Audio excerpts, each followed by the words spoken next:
கதிரவனை காண்பதற்கு கை விளக்கு எதற்கு? கம்யூனிஸ்டுகள் பெருமை சொல்ல வார்த்தை இல்லை எமக்கு. கதிரவனை காண்பதற்கு கை விளக்கு எதற்கு? கம்யூனிஸ்டுகள் பெருமை சொல்ல வார்த்தை இல்லை எமக்கு.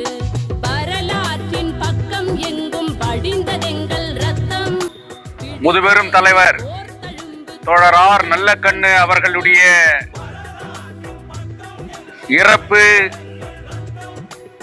கம்யூனிஸ்ட் இயக்கத்திற்கு ஒரு பேரிழப்பு. இந்திய கம்யூனிஸ்ட் கட்சிக்கு 101 வயது. தோழர் ஆர் நல்லக்கண்ணின் வயதும் 101. இந்திய கம்யூனிஸ்ட் கட்சி இந்தியாவில் தோன்றிய போது 1925 டிசம்பர் 26ஆம் தேதி கம்யூனிஸ்ட் கட்சி இந்தியாவிலே தோன்றியது. அன்றே பிறந்தவர்தான் தோழர் ஆர் நல்லக்கண்ணு அவர்கள்.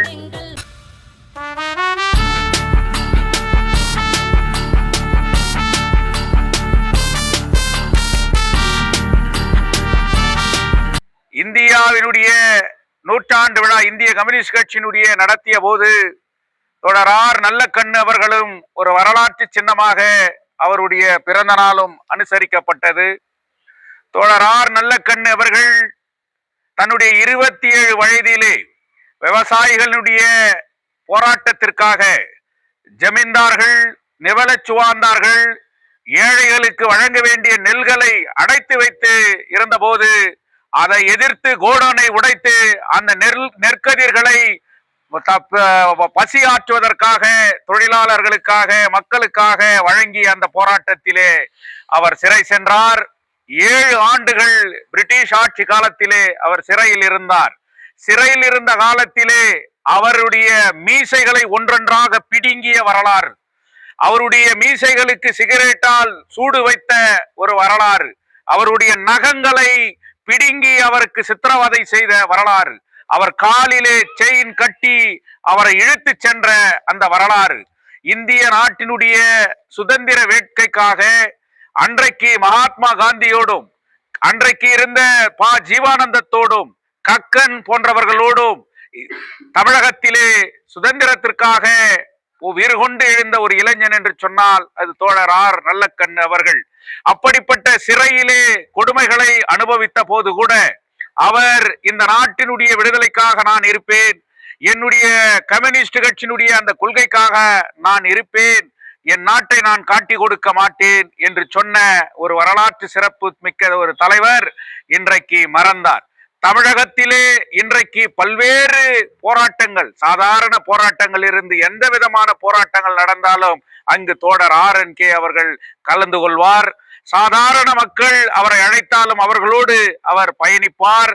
அவர் கூட்டங்களுக்கு செல்லுகின்ற போது சாதாரண குடிசைகளிலே தொழிலாளர்களோடு தங்குவார். அன்று விடியற்கால எழுந்து தன்னுடைய உடையை அவரே துவைத்து அந்த வெயிலிலே காய வைத்து அதையே அணிந்து கொண்டு இன்னொரு ஊருக்கு செல்லுவார். கட்சியினுடைய பணம் தன் கையிலே எவ்வளவு இருந்தாலும் கூட, எவ்வளவு பசி இருந்தாலும் கூட, இவ்வளவு பணம் வைத்திருக்கிறீர்கள், நீங்கள் எங்காவது இதில் எடுத்து சாப்பிடலாம் என்று சொல்லுகின்ற போது என் கட்சிக்கான நிதி, இந்த கட்சி நிதியை கட்சியினுடைய சொத்து என்று தண்ணீர் குடித்து தன் பசியை ஆற்றி கொண்ட ஒரு வரலாற்று இந்த காலகட்டத்தில், இந்த 20வது நூற்றாண்டிலே சமீப காலத்திலே இன்றைய தலைமுறைகளிலே இன்றைக்கு பணம் இருந்தால்தான் அரசியல், பணம் கொடுத்தால் தான் ஆட்சிக்கு வர முடியும், வாக்குக்கு பணம் கொடுக்க வேண்டும், ஒவ்வொன்றுக்கும் பணம் கொடுத்த காலத்திலே தன்னுடைய கட்சி அவருடைய 80வது ஆண்டிலே அவருக்கு நிகழ்ச்சி நடத்தி 1 கோடி ரூபாயை வசூல் செய்தார்கள். அந்த 1 கோடி ரூபாயை அவர் கையிலே கொடுத்த போது 1 கோடி 100 ரூபாயை அதில் வைத்து என் கட்சிக்கு இந்த பணம் என்று கட்சிக்கே கொடுத்த மாபெரும் தோழர் ஆர் நல்லக்கண்ணு என்றால் மிகையாகாது. தமிழகத்தினுடைய ஆட்சியிலே அவருக்கு தலைசால் விருது வழங்கி அவருக்கு 10 லட்சம் ரூபாயை காசோலையாக கொடுத்த போது இன்றைக்கு தமிழக முதல்வராக இருக்கக்கூடிய ஸ்டாலின் அவர்களிடம் இன்னொரு 1000 ரூபாயை அதில் வைத்து இந்த 10,00,000 ரூபாயை நீங்கள் முதலமைச்சர் நிதிக்கு வையுங்கள், ஏழைகளுக்கு வையுங்கள், குடிசை இல்லாதவர்களுக்கு கட்டுங்கள் என்று அந்த பணத்தையே அரசாங்கத்திற்கு திருப்பி கொடுத்த மிகப்பெரிய நாயகன் தன்னுடைய வாழ்நாளை முழு நேர ஊழியராக அவர் வாழ்ந்தார். தன்னுடைய மனைவி ஒரு ஆசிரியராக இருந்தார். அன்றைக்கு கட்சி அவர் கொடுத்த மாத ஊதியம் வெறும் 30 ரூபாய். இந்த 30 ரூபாயிலே அன்றைக்கு தன்னுடைய அரசியல் வாழ்க்கையை துவக்கியவர். இந்திய நாட்டிற்காக, தமிழகத்திற்காக கம்யூனிஸ்ட் கட்சியினுடைய கொள்கை மீது மிகவும் உறுதி மிக்கவர். எப்பேற்பட்ட இருந்தாலும் கூட அதற்காக இன்றைக்கு விவசாயிகளுடைய நலன் தமிழகத்திலே காப்பாற்றப்பட்டு இருக்கிறது. இயற்கை வளங்களினுடைய நலன் இன்றைக்கு தமிழகத்திலே காப்பாற்றப்பட்டு இருக்கிறது. ஒடுக்கப்பட்ட மக்களினுடைய குடிசை வாழ் மக்கள் இன்றைக்கு சொந்த வீடுகளை பெற்றிருக்கிறார்கள் என்றால் RNK அவர்களுடைய போராட்டத்தை யாரும் இன்றைக்கு எண்ணி பார்க்க முடியாது. 1952 கோலார் தங்கவயலில் முதல் சட்டமன்ற உறுப்பினராக அமரர் KS வாசன் அவர்கள் வெற்றி பெற்ற போது அவருக்கு கோலார் தங்கவயலிலே வந்து தேர்தல் பணியை ஆற்றி இந்த இந்திய கம்யூனிஸ்ட் கட்சியினுடைய வெற்றிக்காக பாடுபட்ட வரலாறு கூட தோழர் நல்லக்கண்ணு அவர்களுக்கு உண்டு. என்னுடைய தகப்பனார் எழுதிய தங்க சுரங்க வரலாறு புத்தகத்தை தோழர் நல்லக்கண்ணு அவர்களை அழைத்து வந்து தங்கவயலில் அந்த புத்தகத்தை வெளியிடுவேன் என்று நான் என் தந்தையாரிடம் சொன்னேன். அவர் உடல்நிலை சரியில்லாத காரணத்தால் வெளியூர்களுக்கு நான் பயணம் செய்ய முடியாது என்று சொல்லி தன்னுடைய வாழ்த்துறையை எழுதி கட்சி தோழருக்கு சொல்லி தன்னுடைய வாழ்த்துறை எழுதி அந்த வாழ்த்து மடலிலே அவர் சொன்னது, கோலார் தங்கவயல் தமிழகத்தினுடைய தொப்புள் கொடியாக இருக்கும். அந்த சுரங்க தொழிலாளர்களுடைய அந்த தியாக வரலாறு உலகத்திலே எந்த நாட்டிலும் அப்படிப்பட்ட ஒரு வரலாறு இல்லை. அப்பேற்பட்ட தியாகம் கொண்ட அந்த கோலார் தங்கவயலில் ஒரே மாற்று அங்கு வாழக்கூடிய தமிழர்கள், தாழ்த்தப்பட்ட பிற்படுத்தப்பட்ட மக்கள் அதிகமாக வாழ்ந்து கொண்டிருக்கிறார்கள் என்கின்ற ஒரே காரணத்திற்காக இன்றைக்கு ஆட்சியாளர்கள் அந்த பகுதியை புறக்கணித்து வருகிறார்கள். அதை கம்யூனிஸ்ட் இயக்கம் என்றைக்கும் விட்டு கொடுக்க கூடாது. கம்யூனிஸ்ட் இயக்கம் அந்த மக்களோடு நின்று போராட வேண்டும். அவர்களுடைய வீடு சொந்தமாக்கப்பட வேண்டும் அவர் வாழ்வதற்கு என்கின்ற அந்த புத்தகத்தை படித்து அவர் எழுதிய அந்த இதை சி மகேந்திரன் அவர்கள் எங்களிடம் வந்து இங்கே படித்த சொன்ன ஒரு வரலாறு கூட உண்டு. கோலார் தங்கவயலுக்கும் தோழர் நல்லக்கண்ணு அவர்களுக்கும் மிகப்பெரிய பங்கு உண்டு. இந்திய கம்யூனிஸ்ட் கட்சி கோலார் மாவட்டம் அவருக்கு ஆழ்ந்த இரங்கலை தெரிவித்துக் கொள்ளுகின்றோம். அவருடைய பாதையிலே நேர்மை, அப்பழுக்கற்ற ஒரு நபர், கரைப்படையாத கரம், இன்றைக்கு சொந்த வீடு இல்லை, சொந்த வாகனம் இல்லை, அவருக்கு பேசுவதற்கு மொபைல் இல்லை, எதுவுமே தன்னுடைய சொந்த வங்கியிலே 1 ரூபாய் பணம் இல்லை. ஆனால் அவர் நின்ற தேர்தலில் எல்லாம் அவர் தோற்கடிக்கப்பட்டார். ஆனாலும் கூட இன்றைக்கு இந்தியாவே திரும்பி பார்க்கக்கூடிய மிகப்பெரிய எளிமையான நேர்மையான ஒரு மிகப்பெரிய நாயகனாக இன்றைக்கு அவர் காட்சியளிக்கிறார். இந்த நாட்டை ஆண்டு கொண்டிருக்கிற ஆட்சியாளர்கள் சுதந்திர போராட்ட காலத்திலே இந்த நாட்டை காட்டி கொடுத்து வெளியே வந்தவர்கள். ஆனால் RNK அவர்கள் தன்னுடைய சுதந்திர இந்திய விடுதலைக்காக தன் உயிரே போனாலும் சரி என்று போராடி சிறை சேர்ந்த மிகப்பெரிய தலைவர் இன்றைக்கு மறைந்திருக்கிறார். அவர் வழியிலே கோலார் தங்கவயலில் இந்திய கம்யூனிஸ்ட் கட்சியை நாங்கள் முன்னெடுப்போம். கம்யூனிஸ்டுகள் இறப்பு அவர்கள் மறைவதல்ல, அவர்கள் ஒவ்வொருவருடைய இறப்பும் அவர்கள் விதைக்கப்படுகிறார்கள். அந்த விதை மீண்டும் செங்கொடி உயர்த்தி பெற அவருடைய ஒரே சொத்து அவர் உடல் மீது போர்த்திருக்கக்கூடிய அந்த செங்கொடிதான் என்பதுதான் கம்யூனிஸ்ட் கட்சியினுடைய வரலாறு. அந்த வரலாறுக்கு அவர் மீண்டும் ஒரு மிகப்பெரிய விதையாக இந்தியாவிலே கம்யூனிஸ்ட் கட்சி ஓங்கி வளர்வதற்கு அவர் விதையாக இருப்பார் என்று சொல்லி வீர வணக்கம், வீர வணக்கம். தோழர் நல்லக்கண்ணு அவர்களுக்கு வீர வணக்கம்.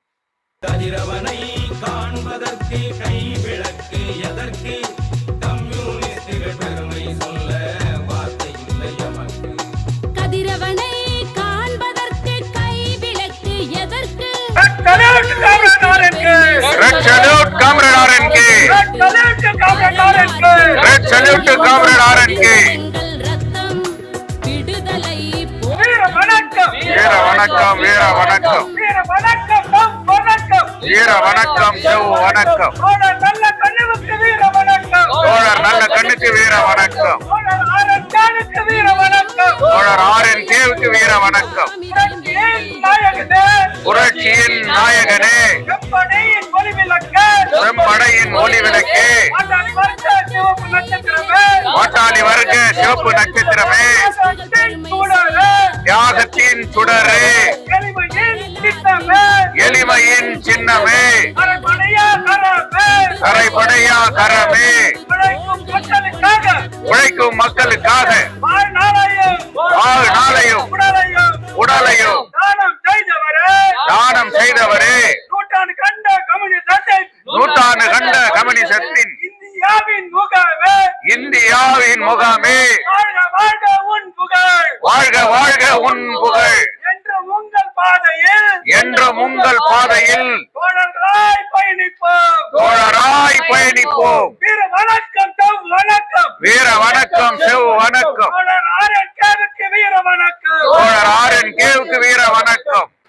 அன்பார்ந்த தங்காயில் வாழ் உழைக்க மக்களே, இன்று இந்திய கம்யூனிஸ்ட் கட்சியின் முதுபெரும் தலைவர் தோழர் ஆர் நல்லக்கண்ணு அவர்கள் இயற்கை எழுதியுள்ளார். அவர் மார்க் சொன்னதை போல தன்னுடைய சிந்தனையை நிறுத்தி கொண்டுள்ளார். அவருடைய வாழ்வும் அவருடைய அர்ப்பணிப்பும் என்றும் எளிய மக்களுக்கானதாகவே அவருடைய வாழ்க்கை இருந்தது. 80 வருட அவருடைய இந்திய கம்யூனிஸ்ட் கட்சியினுடைய பயணத்தில் ஒரு கரைபடியா கரம் என்றால் அது தோழர் ஆர்என்கே அவர்களை மட்டுமே சாரும். அவர்களுடைய சுதந்திர போராட்டத்தினுடைய வீச்சிலிருந்து வெள்ளையனே வெளியேறு போராட்டத்தில் இருந்து அவருடைய பயணம் இந்தியாவில் தொடங்குகிறது. அவருடைய 18வது வயதில் இந்திய கம்யூனிஸ்ட் கட்சியினுடைய அவருடைய பயணத்தை தொடங்குகிறார். அவருடைய போராட்ட முறையானது படிக்கும்போதே மாணவர் பருவத்திலிருந்து அவருடைய போராட்டம் தொடங்குகிறது. சுதந்திர இந்தியா பெற்ற பிறகும் எளிய மக்களுக்கு என்று விடுதலையோ அன்றுதான் நான் மீசை வளர்ப்பேன் என்று அவருடைய மீசைக்கென்றே ஒரு பின்னாடி உள்ள ஒரு கதை இருக்கிறது. அந்த கதையை தோழர் அவர்கள் விளக்குவார். அவருடைய போராட்ட முறைகளும் அவருடைய போராட்ட குணங்களும் என்றும் மக்களுக்கானதாகவே இருந்திருக்கிறது. தாமிரபரணி ஆற்று கொள்ளையிலிருந்து, மணல் கொள்ளையிலிருந்து, ஜாதிய தீண்டாமைக்கு எதிராகவும் மக்களுடைய சிறு சிறு போராட்டத்திற்குரிய அவருடைய பயணம் என்றும் தொடர்ந்து கொண்டே இருக்கிறது. அவருடைய பயணத்தின் வாயிலாக அவருடைய இயற்கையை எங்களுடைய சிவப்பு அஞ்சலி செலுத்திக் கொண்டு கோலார் மாவட்ட கவுன்சில் அவருக்கு என்றும் சிவப்பு அஞ்சலி செலுத்துகிறது. அவருடைய நினைவாக அவருடைய கால் தடத்தில் இந்திய கம்யூனிஸ்ட் கட்சி கோலார் தங்கவயல் தாலுகா அவருடைய தியாகத்தின் வழியாக பயணிப்போம் என்று கேட்டுக்கொள்கிறோம். அடுத்ததாக தோழர் மாவட்ட தலைவர் அவர்கள் இதை பற்றி உரையாற்றுவார்.